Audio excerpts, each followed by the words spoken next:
Hi అండి. Welcome to మన curries. ఈ వీడియోలో టేస్టీగా క్యారెట్, పచ్చిశనగపప్పు కర్రీ ఎలా చేయాలో చూద్దామా?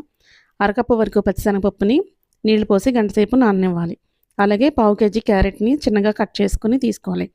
కట్ చేసుకున్న 2 ఉల్లిపాయలు, 2 పచ్చిమిర్చి. ఇప్పుడు స్టవ్ వెలిగించి కడాయి పెట్టి ఆయిల్‌ని వేసుకోవాలి. ఆయిల్ బాగా హీట్ అయిన తర్వాత కట్ చేసుకున్న ఉల్లిపాయలు, పచ్చిమిర్చి వేసి వీటిని మంచిగా బ్రౌన్ కలర్ వచ్చేంత వరకు ఫ్రై చేసుకోవాలి. ఇప్పుడు ఇందులో 1 టీ స్పూన్ వరకు అల్లం వెల్లుల్లి పేస్ట్ వేసి అది పచ్చివాసన పోయేంత వరకు ఫ్రై చేసుకున్నాక కట్ చేసుకున్న క్యారెట్, నానబెట్టిన పచ్చిశనగపప్పు వేసి ఇవి 10 నిమిషాల పాటు ఆయిల్లో బాగా మగ్గనివ్వాలి. ఇప్పుడు ఇందులో కూరకు తగినంత ఉప్పు, కారం, పసుపు వేసుకుని 1 గ్లాస్ వరకు నీళ్లు వేసి కూరని 80% వరకు బాగా ఉడకనివ్వాలి. ఇలా ఉడికిన తర్వాత ఇందులో 1 టీ స్పూన్ వరకు గరం మసాలా వేసుకుని 5 నిమిషాల పాటు ఉడికించిన తర్వాత స్టవ్ ఆఫ్ చేసుకుని బౌల్లోకి సర్వ్ చేసుకోవడమే. ఈ కర్రీ అన్నంలోకి, చపాతీలోకైనా టేస్టీ చాలా బాగుంటుంది. ఈ వీడియో నచ్చితే లైక్ చేయండి.